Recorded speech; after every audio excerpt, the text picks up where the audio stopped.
ආරක්ෂක අමාත්‍යාංශය, පුරාවිද්‍යා දෙපාර්තමේන්තුව, සිවිල් ආරක්ෂක බලකාය සහ ලක්වාසී ලෝකවාසී සියලුම බෞද්ධ ජනතාව එකතු කරගෙන මේ උතුම් මහා සෑය දවසේ ජාතියට දායාද කිරීමේ මහා පින් තමයි මේ ආරම්භ කර තිබෙන්නේ.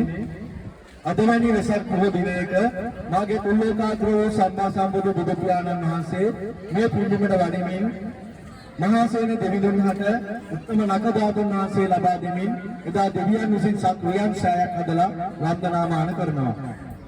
පසු කාලීනව සදහතිස් මහා නිරිඳුන් තම වැඩිමහල් සොයුරුණු බුදුගමන මහා නිරිඳුන්ට සවියක් දෙමින් මේ ප්‍රදේශයේ ඉඳගෙන වෙල් ලස්සයක් අස්සද්දමින් එදා ජාතිය බේරා ගැනීමේ මහා සටනට දායකත්වය ලබා දෙනවා.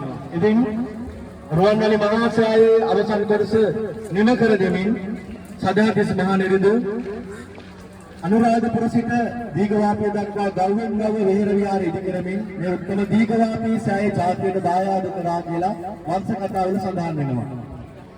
එදා මේ මහා දාගැබ අඩි 277ක් රියන් 185ක් උසට බැඳ වූ සද්ධාතිස්ස මහා නිරිඳුන් ප්‍රභාසයේ සඳහන් වෙනවා රත්තරණින් මහා සේලයක් පියා දීඝවාපී සෑයට ඒ සේලයේ වැහෙන්න කරත්තරෝධක ප්‍රමාණය නෙළුම් මලින් සරසවා ජාතියට දායාද කරා කියලායි සඳහන් වෙන්නේ. දීඝවාපී මහා සෑය දා ගුණනගන වෙලාවේ හතරස් කොටුවේ මුළු පිළියම් කරපු පින්වත් ස්වාමීන් වහන්සේ කෙනෙක් පල්ලෙහාට වැඩ ඇටෙන වෙලාවේ යටමළුව හැමෝම කෑගාලා කරලා ජජග්ගෝ පිරිත මතක් කරන්න හැවැත්නේ කියලා. ඒ වෙලාවේ ජජග්ගෝ පිරිතයි කියලා කෑගානවල මේ උතුම් ගහවෙන් දරුව දෙකක් ගැලවලා ඇවිල්ලා අර පින්වත් ස්වාමීන් වහන්සේගේ ජීවිත දාණය ලැබුණු සෑයයි දීඝවාපී මහා සෑයයි. ඉතින් දශක ගණනාවක් වෛභව වෙමින් විවිධ ආක්‍රමණ වලට ලක් වෙමින් කාලීනව ආපු ඒ විවිධ හේතුන් නිසා ස්වභාවික විපත් නිසා අපිට දීඝවාපී මහා සෑය හිමි වෙනවා.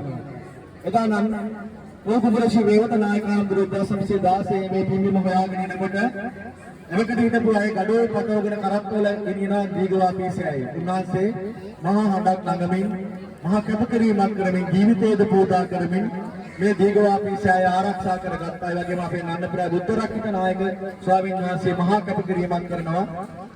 ඉන්න අනතුරුව දැන් අපේ වැඩ සිටින මහා නායක ස්වාමීන් වහන්සේ මහා කැපකිරීමක් කරමින් ආරක්ෂක අමාත්‍යාංශය, පුරාවිද්‍යා දෙපාර්තමේන්තුව, සිවිල් ආරක්ෂක බලකාය සහ ඊළඟ රණවිරුවන් සහ ලක්වාසී ලෝකවාසී සඳහාවක් සියලු ජනතාව එකතු කරගෙන යලි ජාතියට දායාද කිරීමයි මේ ආරම්භ කර තිබෙන්නේ.